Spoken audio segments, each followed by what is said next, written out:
Hello guys, मेरा नाम है प्रियांश त्रिपाठी। आप देख रहे हैं प्रयागी बीएससीएन। तो जैसा कि आप सभी का पैथ का एग्ज़ाम जो है वो होने वाला है सेमेस्टर 1 का। तो हमारे पास ज़्यादा टाइम नहीं है, इसलिए आज से हम सीक्वेंस स्टार्ट करेंगे, सीक्वेंस ऑफ नंबर्स। और उसमें हम 2 लेक्चर में कोशिश करेंगे कि सब कुछ इम्पोर्टेंट थ्योरी, डेरिवेशंस जो भी हैं क्वेश्चंस, वो सब कुछ हम देख लें, ताकि आप गो थ्रू हो जाएं उन सब टॉपिक से, ताकि अगर एग्ज़ाम में आता है तो उसे आप अच्छे से कर पाएँ। इसमें थ्योरम्स काफ़ी हैं सीक्वेंस में, हम वो सब कुछ कवर करेंगे, पर सब कुछ एक लेक्चर में नहीं हो पाएगा, क्योंकि ये जो सिस्टम है मुझे सिर्फ 30 मिनट्स के वीडियो बनाने के लिए अलाउ करता है। तो अभी फ़िलहाल मैं स्टार्ट करता हूँ सीक्वेंस को। तो सीक्वेंस क्या होता है? सीक्वेंस जो होता है कुछ और नहीं बल्कि एक स्पेशल टाइप ऑफ फंक्शन होता है, जिसका डोमेन हमेशा नेचुरल नंबर होता है और कोडोमेन रियल नंबर होता है। यानी कि सीक्वेंस जब हम कोई बनाते हैं तो उसके लिए जो n की वैल्यू लेते हैं वो हमेशा 1 से लेके इन्फिनिट या जो भी नेचुरल नंबर हम हैं उसको कंसीडर करते हैं, n equal to 1 2 3 and so on, right. तो ये होता है आपका सीक्वेंस का डोमेन, और उसका जो रेंज या कोडोमेन जो उसका होता है वो रियल नंबर सेट होता है। अब डेफिनेशन देखते हैं और क्लियर करते हैं कि सीक्वेंस क्या होता है। Definition: A sequence of real number is a function defined on the set of natural number whose range is a subset of set of real number. If for every n belongs to n there exists a real number an, then the order set a1 a2 dot dot dot an is said to define a sequence on real number. अब remark क्या कह रहा है? अगर f कोई function है a से लेके b तक का, तो हर एक x बिलोंग्स टू a के लिए एक unique value y belong to b exist करता है। Hence we write y equal to fx where x belongs to a, y belongs to b. Y equal to plus minus x is not a function, it's a relation. अब ये क्या कह रहा है कि एक तीर से दो निशाने मारना प्रैक्टिकली पॉसिबल नहीं है। तो y एक ही वैल्यू y की एग्जिस्ट करेगी x, या अगर कोई x लेते हैं तो उसके लिए एक यूनिक y एग्जिस्ट करेगा फंक्शन होने के लिए। तो सीक्वेंस भी क्या होता है? एक फंक्शन होता है। अब नोटेशन देखिए सीक्वेंस का, कैसे हम डिनोट करते हैं एक सीक्वेंस को, a n b n x n y n जो भी है, from natural number n to real number R. अब यहाँ पे देखिए definition important: a sequence a n is said to be have limit l belongs to R if for every epsilon greater than 0 there exist a natural number N epsilon such that mod of an minus l less than epsilon for all small n greater than और equal to that n epsilon. अब कह रहा है कि एक sequence a n के l नाम की एक लिमिट एग्जिस्ट करेगी अगर हर एक एप्सिलॉन जो कि ग्रेटर देन 0 हो उसके लिए एक natural number N epsilon exist करेगा, जिसके डिस्टेंस का यानी कि उस सीक्वेंस का डिफरेंस लिमिट से उसका मॉडुलस लेस देन होगा उस आर्बिट्री एप्सिलॉन से। ठीक है, हर एक स्मॉल एन यानी कि जो भी N equal to 1 2 3 and so on हम लेंगे उसके लिए ग्रेटर देन होगा एन एप्सिलॉन से। ठीक, अब एग्जांपल देखो: prove that limit N tends to infinite 1 upon N equal to 0। अब सबसे पहले इसमें आइडेंटिफाई आप करो कि ए एन कौन सा है, एल कौन सा है। तो ए एन जो है यहाँ पे 1 अपान एन है और एल जो है लिमिट एल 0 है। हमें प्रूव करना है कि limit N tends to infinite 1 upon N जो होगा वो 0 होगा। अब देखो कंसीडर करो कि एप्सिलॉन कोई आर्बिट्री नंबर है। एप्सिलॉन हमेशा 0 से बड़ा लेकिन 1 से छोटा कंसीडर करते हैं, तो कोई भी आप आर्बिट्री एप्सिलॉन कंसीडर कर लो। तो mod of N minus L less than epsilon by definition. अब एन की जगह आप पुट करोगे, एल की वैल्यू पुट करोगे तो 1 upon N less than epsilon होगा। तो आपको पता है इनइक्वलिटी आपने पढ़ी है, तो वो चेंज हो जाएगी, एन जो हो जाएगा स्मॉल एन वो ग्रेटर देन हो जाएगा 1 एप्सिलॉन से। अब मान लो एक एप्सिलॉन 0.1 हम कंसीडर करते हैं, तो mod of 1 upon N minus 0 जो होगा वो उस 0.1 से क्या होगा, छोटा होगा, राइट। और एन जो होगा वो ग्रेटर देन होगा 1 अपान एप्सिलॉन से, यानी कि 10 से। n ग्रेटर देन n, हमें जो n लेना पड़ेगा वो 10 से बड़ा होना चाहिए, यानी कि हम n जो लेंगे वो ग्रेटर देन लेंगे या इक्वल टू लेंगे 11 के, और एप्सिलॉन की वैल्यू 0.1 हमने यहाँ पे ली है। एक और इसके बाद मान लो कि अगर एप्सिलॉन की कोई और वैल्यू हम ले लेते हैं, ठीक, मान लो एप्सिलॉन 0.01 ले लेते हैं, ये भी 0 से बड़ा है, तो mod of A N minus L, यानी कि 1/n जो लेस देन एप्सिलॉन होगा, तो n ग्रेटर देन 1/एप्सिलॉन। अब n 1/100, तो n क्या होगा, ग्रेटर देन 100 होगा, तो n ग्रेटर देन होगा और इक्वल टू होगा 101 के, राइट। अब n एप्सिलॉन हम जो लेते हैं वो ग्रेटेस्ट इंटीजर लेते हैं 1/एप्सिलॉन प्लस 1 का, ग्रेटेस्ट इंटीजर 1/एप्सिलॉन प्लस 1। तो चूज करते हैं हम कोई भी नेचुरल नंबर n एप्सिलॉन जो कि ग्रेटर देन हो 1/एप्सिलॉन से, राइट। तो एक natural number n epsilon exist कर जाएगा जिसके लिए 1/n-0 लेस देन होगा एप्सिलॉन के। हर एक स्मॉल n, जो भी नेचुरल नंबर n हम लेते हैं उसके लिए ग्रेटर देन होगा वो स्मॉल n एप्सिलॉन से। इस प्रकार हम इस डेफिनेशन से प्रूव कर सकते हैं कि limit n tends to infinite 1/n जो होगा वो 0 होगा, ठीक। अब देखो, if a sequence an has a limit l then we say that a sequence an converges to l। अगर किसी भी सीक्वेंस के पास एक फाइनाइट लिमिट l है तो हम कहते हैं वो सीक्वेंस an कन्वर्ज कर रहा है उस लिमिट l पे, और वो सीक्वेंस कन्वर्जेंट कहलाता है। अगर सीक्वेंस के पास नहीं कन्वर्ज कर रहा है एक फाइनाइट लिमिट l पे तो वो डाइवर्जेंट सीक्वेंस कहलाता है। अगर सीक्वेंस कन्वर्ज करता है तो हम limit n tends to infinite A N equal to L, या सिंपली लिमिट ए एन एक एरो बनाते हैं l, ये हो जाता है कि ए एन जो है l पे कन्वर्ज कर रहा है। एक और एग्जांपल ये देख लो, आप समझ सकते हो इजीली क्या कह रहा है।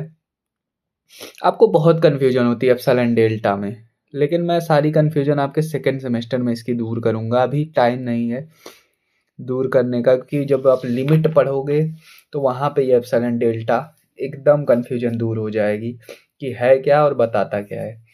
अब मैं बात करता हूँ अपर बाउंड, लोअर बाउंड और बाउंडेड क्या होता है।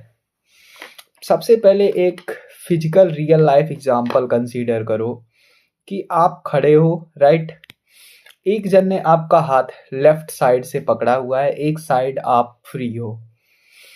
आपकी टेंडेंसी क्या है, अगर आपको छुड़ाना है हाथ, जो भी साइड आपका हाथ खाली है आप उस तरफ भागने की कोशिश करोगे, राइट। लेकिन अब दूसरे केस में इमेजिन करो कि आपका हाथ दोनों साइड से बंधा हुआ है या दोनों साइड से किसी ने पकड़ा हुआ है। अब आपकी टेंडेंसी क्या है, मैक्सिमम पॉसिबिलिटी है कि आप वहीं पर स्टेबल रहोगे, आप इधर उधर नहीं जा पाओगे, राइट। तो वहां पे आप बाउंडेड हो गए।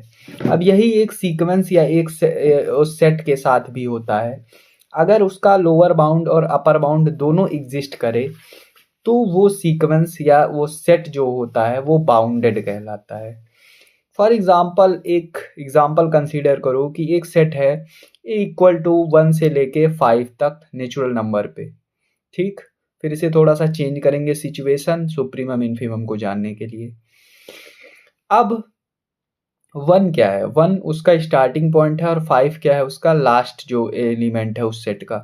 तो 1 उस सेट का या उस सीक्वेंस का लोअर बाउंड हो जाएगा और जो 5 होगा वो उसका अपर बाउंड होगा, यानी कि स्टार्ट वो 1 से हो रहा है, लोवेस्ट उसका 1 है, और जो हाईएस्ट नंबर गया है वो उसका 5 है जो कि उसका एक अपर बाउंड होगा।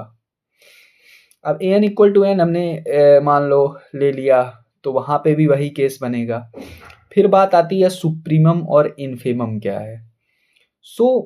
सुप्रीमम जो होता है वो लीस्ट अपर बाउंड होता है। अब 5 यहाँ पे इस सेट का अपर बाउंड है क्योंकि मैक्सिमम वैल्यू 5 है, उसके पहले 4 3 2 1 वो छोटे नंबर्स हैं। लेकिन अगर मैं 6 को कंसीडर करूं तो 6 5 से बड़ा है, 7 कंसीडर करूं वो भी 5 से बड़ा है, 8 कंसीडर करूं वो भी 5 से बड़ा है, वो भी उस सेट के क्या हैं, अपर बाउंड ही है नेचुरल नंबर सेट पे। बट जो 5 है वो उसका लीस्ट अपर बाउंड है, supremum is the least upper bound of A given sequence और ए गिवन सेट, वाइल इन्फीमम क्या है, इन्फीमम ग्रेटेस्ट लोअर बाउंड होता है। अब अगर मैं इस कंडीशन में थोड़ा सा चेंज करूँ, रियल नंबर सेट पे ले लूँ यही सेम चीज़, या सीक्वेंस में कंसीडर कर लूँ कि डोमेन नेचुरल नंबर ले रहे हैं तो किसी भी सीक्वेंस -n या कुछ भी ले लेते हैं। तो अगर हम 1 से नीचे वाले एलिमेंट देखें, 0 देखें या निगेटिव नंबर्स देखें, तो 1 क्या है, 1 उन सबसे बड़ा है, ग्रेटेस्ट है लोअर बाउंड, बट वो है क्या, लोअर बाउंड है, उस सेट का स्टार्टिंग पॉइंट है। तो ये हो जाता है एक सेट या एक सीक्वेंस का लोअर बाउंड, अपर बाउंड और सुप्रीमम और इन्फीमम। ऑलवेज रिमेंबर सुप लुब, यानी supremum is the least upper bound और फिर इन्फीमम ग्रेटेस्ट लोअर बाउंड तो होगा ही होगा। अभी थोड़ा सा और अगर मैं आपको सही से समझाना चाहूँ, जो आने वाले टर्म्स हैं अगर वो पिछले टर्म से बड़ी हैं, ठीक, तो फिर वहाँ पे सुप्रीमम का कॉन्सेप्ट और अपर बाउंड का कॉन्सेप्ट आएगा, और अगर आने वाली टर्म्स उस टर्म से छोटी हैं तो फिर वहाँ पे लोअर बाउंड और इन्फीमम का कॉन्सेप्ट आता है, क्योंकि जो 5 से आने वाली टर्म्स है 6, 7, 8 वो बड़ी हैं, वाइल अगर 1 का बात करें तो 0, -1, -2, -3 ये उससे छोटे नंबर्स हैं, तो वहाँ पे हम लोअर बाउंड का कॉन्सेप्ट समझने की कोशिश करते हैं। ये हो गया आपका सुप्रीमम इन्फीमम, और सुप्रीमम को हम कैपिटल एम और इन्फीमम को स्मॉल एम से डिनोट करते हैं। सुप्रीमम ऑफ कैपिटल एम जो बाउंड है, और इन्फीमम को INF, इन्फीमम ऑफ जो भी सीक्वेंस या सेट है, सॉरी मैंने थोड़ा सा गलत बता दिया है, जो लोअर बाउंड होता है उसे हम स्मॉल एम से और जो अपर बाउंड होता है उसे कैपिटल एम से डिनोट करते हैं। आप कोई भी डिनोट यूज कर सकते हैं, बट जो इन जनरल यूज किया जाता है वो मैं आपको बता रहा हूँ। यानी कि अगर x जो है, आने वाला x वो ग्रेटर देन है कैपिटल M के, तो फिर अपर बाउंड, और अगर x लेस देन है स्मॉल m के तो फिर लोअर बाउंड। ये होता है आपका कंडीशन। इक्वालिटी भी लगेगी, x लेस देन और equal to small m, x greater than और equal to capital M, right.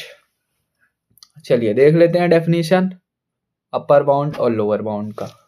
देखो, अगर x ग्रेटर देन और इक्वल टू स्मॉल m है, for every x belongs to a called a lower bound of a, while upper bound के लिए जो x है वो लेस देन कैपिटल M होना चाहिए for every x belongs to a, तो वहां पे हम अपर बाउंड ऑफ a कहेंगे कि कोई एक m belongs to r exist कर रहा है कि जो x है वो छोटा है उस कैपिटल M से या उसके इक्वल है, राइट। तो ये आपका हो गया कॉन्सेप्ट अपर बाउंड और लोअर बाउंड का।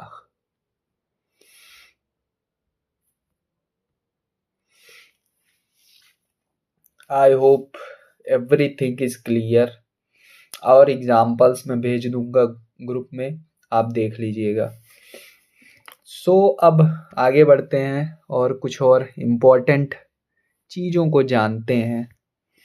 Remark, it is important to realize the definition of limit of sequence is used to verify whether a proposed value L is a limit of particular sequence or not. But in most of the sequence we can make a gross guess about the limit by computing few terms of sequence. ये आप समझ रहे हैं क्या कह रहा है।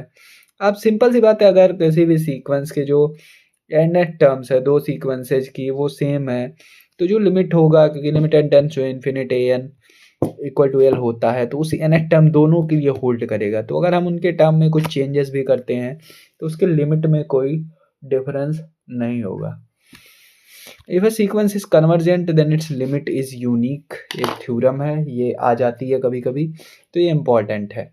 अगर an मान लेते हैं कि उसके an सीक्वेंस की दो लिमिट एग्जिस्ट करती हैं, तो फिर वही एप्सिलॉन n डेफिनेशन लगाते हैं, और देखिए फिर मान लेते हैं जो n एप्सिलॉन है वो ऐसा एन एप्सिलॉन कंसीडर करेंगे जो दोनों केसेस में होल्ड करे, n1 एप्सिलॉन और n2 एप्सिलॉन। तो n एप्सिलॉन मैक्सिमम लेते हैं n1 एप्सिलॉन और n2 एप्सिलॉन का। फिर वही same process, same epsilon minus epsilon less than mod of l minus l। तो आपकी ये कंडीशन आ जाएगी और ये लेस देन होगी 2 एप्सिलॉन की जब ऐड करेंगे, क्योंकि इधर लोअर बाउंड 0 और फिर उधर जो भी है उस कंडीशन को, क्योंकि epsilon plus epsilon 2 epsilon. I repeated it in flow, जो कि थोड़ा सा गलत था, तो उस पर डाउट मत करिएगा। तो क्या आ जाएगा, एल जो है वो एल डैश के इक्वल आ जाएगा, जो प्रूव कर देगा कि ये अगर सीक्वेंस कन्वर्जेंट है तो उसकी जो लिमिट होगी वो यूनिक होगी। Without any doubt let's move forward guys. Bounded sequence जो मैंने बताया, अब देखो, sequence N is said to be bounded if there exist a real number small m and capital M such that an is greater than or equal to small m and less than or equal to capital M for all n belongs to natural number. If sequence is not bounded it is called unbounded sequence. अब आपको समझ में आएगा कि मैंने इतनी मेहनत क्यों की है वो स्मॉल m और कैपिटल M लोअर बाउंड और अपर बाउंड को समझाने में। The sequence 1 upon n are and -1 की power n+1 are bounded. Bounded क्यों है, क्योंकि लिमिट अगर n टेंड टू इन्फिनिटी ले जाएंगे तो फिर वहाँ पे एक यूनिक लिमिट एग्जिस्ट कर जाएगा, इस वजह से भी बाउंडेड हो जाएगा और कन्वर्जेंट भी हो जाएगा। While the sequence n square plus n are unbounded, क्योंकि n इक्वल टू हम लेते जाएंगे तो वहाँ पे कोई भी एक एंड पॉइंट नहीं है, लास्ट में स्टार्टिंग पॉइंट है बट एंड पॉइंट नहीं है, तो वो सीक्वेंस अनबाउंडेड कहलाएगा। कन्वर्जेंट सीक्वेंस इज बाउंडेड, ये भी आपकी थ्योरम है, वही लिमिट वाली डेफिनेशन लगानी है और फिर उसे प्रूव कर देना है मैक्सिमम लेके mod of l plus epsilon का और mod of A n epsilon -1 का, जो कि आपका ये प्रूव कर देगा, क्योंकि m जो कैपिटल M होगा वो फाइनाइट आ जाएगा, तो फिर वो बाउंडेड प्रूव हो जाएगा। Unbounded sequence are divergent, bounded sequence में भी नॉट बी कन्वर्जेंट। अब जरूरी नहीं कि अगर सीक्वेंस बाउंडेड है तो कन्वर्जेंट हो। अब ये कभी कभी आप में दे देता है कि प्रूव दैट कोई भी थ्योरम और नीचे की so that every bounded sequence में नॉट बी कन्वर्जेंट। तो आपको ये एग्जाम्पल याद रखना है, -1 की पावर n+1 में 0 होगा if n equal to odd है, 2 होगा if n equal to even है। तो an के लिए यहाँ पे 0 जा रहा है, limit n tends to infinite, लेकिन यहाँ पे इवन इंटीजर के लिए al 2 की तरफ टेंड कर रहा है, यानी कि यूनिक लिमिट एग्जिस्ट नहीं कर रही है, और यूनिक लिमिट एग्जिस्ट नहीं करेगी तो फिर वो कन्वर्जेंट होगा नहीं और वो डाइवर्जेंट कहलाएगा। और ये अनबाउंडेड भी है तो भी डाइवर्जेंट कहलाएगा, जो ऊपर बताया गया है n²। Divergent sequence, the term convergent sequence is said to convey for the sequence whose limit is finite and unique. The sequence which is not convergent is called divergent sequence. There are two possibility. अब अगर divergent है तो दो possibility होगी कि sequence की कोई unique limit ना exist करे या फिर वो finite limit हो, limit जो है वो उसकी finite infinite पे जाने लगे, infinite पे जाएगी तो भी divergent होगा, और अगर यूनिक लिमिट एग्जिस्ट नहीं करेगा, कोई दो लिमिट एग्जिस्ट करेगा किसी सीक्वेंस के लिए, तो भी वो डाइवर्जेंट सीक्वेंस कहलाएगा। राइट, यानी कि अगर कोई सीक्वेंस कन्वर्जेंट है इसका मतलब है कि उसकी लिमिट जो है वो यूनिक है, कोई एक लिमिट है। We say that xn diverge to plus infinity and write limit xn equal to plus infinity for every epsilon greater than 0 there exists a natural number n epsilon xn greater than epsilon for all n greater than or equal to n epsilon। अब देखो यहाँ पे n epsilon जो है imply कर रहा है कि xn ग्रेटर हो जाए एप्सिलॉन से, क्योंकि वहाँ पे क्या था, कंडीशन उल्टा था, तो यहाँ पे वो डाइवर्जेंट बता देगा। अगर कोई भी लिमिट xn प्लस इन्फिनिटी और limit xn minus infinity exist कर रहा है तो वो प्रॉपरली डाइवर्जेंट कहलाता है। अब देखो शो करना है कि limit n tends to infinite n square equal to plus infinite. अब कोई भी आर्बिट्री एप्सिलॉन लेते हो तो an जो होगा वो ग्रेटर देन होगा एप्सिलॉन से, तो n स्क्वायर ग्रेटर देन होगा एप्सिलॉन से क्योंकि an equal to n square है, तो n ग्रेटर देन होगा रूट एप्सिलॉन से। अब n एप्सिलॉन जो है वो greatest integer root epsilon plus 1 का, तो एक natural number n epsilon exist करेगा जो इम्प्लाई करेगा कि n स्क्वायर ग्रेटर देन हो एप्सिलॉन के for all n greater than और equal to capital N epsilon. तो इस डेफिनेशन से हम प्रूव कर देंगे कि limit n tends to infinite n square is plus infinite, right. भी पिछली बार की तरह ना हो कि लेक्चर ही चला जाए। तो अब देखो oscillatory sequence, a bounded sequence which is not convergent is said to be oscillatory sequence with finite oscillation। जो सीक्वेंस कन्वर्जेंट नहीं होता उसे ऑसिलेटरी सीक्वेंस कहते हैं, बट बाउंडेड हो बट कन्वर्जेंट ना हो उसे हम ऑसिलेटरी सीक्वेंस कहते हैं। जैसे -1 की पावर n, यहाँ पे -1 1 -1 1 बार बार रिपीट करेगा, यानी -1 लोअर बाउंड है 1 अपर बाउंड है, तो बाउंड तो एग्जिस्ट कर रहा है, बाउंडेड तो है बट ऑसिलेटरी है क्योंकि दो ही वैल्यू आ रही है, तो -1 आएगा या तो 1 आएगा। अगर n इक्वल टू आप ऑड नंबर लोगे तो निगेटिव टर्म्स में -1 और अगर n इक्वल टू इवन लोगे -1 का स्क्वायर 1, -1 की पावर 4 1, -1 की पावर 6 1, तो यहाँ पे ये ऑसिलेटरी सीक्वेंस के एग्जाम्पल हो जाते हैं। An unbounded sequence which is not properly divergent is said to be an oscillatory sequence with infinite oscillation। एक ऐसा अनबाउंडेड सीक्वेंस जो प्रॉपरली डाइवर्जेंट ना हो उसे ऑसिलेटरी सीक्वेंस कहेंगे विथ इनफाइनाइट ऑसिलेशन से। इनफाइनाइट ऑसिलेशन मतलब इनफाइनाइट बार सेम चीज रिपीट। द सीक्वेंस 2 की power n is properly divergent and diverge to plus infinite. n square is properly divergent to minus infinite। -1 की power n plus 1 is a bounded sequence but not convergent, hence it is an oscillatory sequence with finite oscillation। अब -1 की power n plus 1 जो है वो bounded है लेकिन convergent नहीं है, तो ये एक ऑसिलेटरी सीक्वेंस होगा जिसका ऑसिलेशन फाइनाइट है क्योंकि ये बाउंडेड तो है लेकिन कन्वर्जेंट नहीं है। अब देखो अगर सीक्वेंस है, ये इंपॉर्टेंट है, देखो आप स्क्रीनशॉट ले सकते हो, मैं एक्सप्लेन कर देता हूँ। सीक्वेंस है, कन्वर्जेंट है, यूनिक लिमिट है, फाइनाइट है तो कन्वर्जेंट होगा। डाइवर्जेंट होगा तो प्रॉपरली होगा या ऑसिलेटरी होगा। प्रॉपरली होगा अगर xn प्लस इन्फिनिटी और xn माइनस इन्फिनिटी है। ऑसिलेटरी होगा तो ऑसिलेटरी में या तो फाइनाइट ऑसिलेटरी होगा या फिर इनफाइनाइट ऑसिलेटरी होगा। फिर सीक्वेंस बाउंडेड होगा तो कन्वर्जेंट होगा। Bounded oscillatory with finite oscillation हो सकता है। अनबाउंडेड है तो प्रॉपरली डाइवर्जेंट हो सकता है या ऑसिलेटरी हो सकता है इनफाइनाइट ऑसिलेशंस के साथ। ये लेक्चर यहीं पे ख़त्म करते हैं, अगले लेक्चर में इसके आगे पढ़ेंगे क्योंकि अभी टाइम जो है वो पूरा हो जाएगा तो फिर प्रॉब्लम होगी, लेक्चर हट जाएगा तो फिर अपलोड नहीं कर मिलेगा, एक बार हो चुका है। सो इस लेक्चर में इतना ही। आई गारंटी मैं पूरा पढ़ाऊँगा अच्छे से, आपका रियल एनालिसिस, ज्योमेट्री, ओडी सब करा दूंगा ताकि आप एग्ज़ाम में अच्छा कर पाएँ। मुझे खुद भी पढ़ना रहता है, so I have to make time for myself too, I can't ignore my own study क्योंकि सेकेंड ईयर है और सिलेबस काफ़ी ज़्यादा रहता है as compare to you guys. तो ये मत सोचिएगा कि हम लोग हल्के में हैं, हम लोग कोई आराम नहीं है, जितना आपका लोड है उससे थोड़ा ज़्यादा ही है। बस यही आपके लिए सेमेस्टर सिस्टम है, हमारे लिए ईयरली सिस्टम है।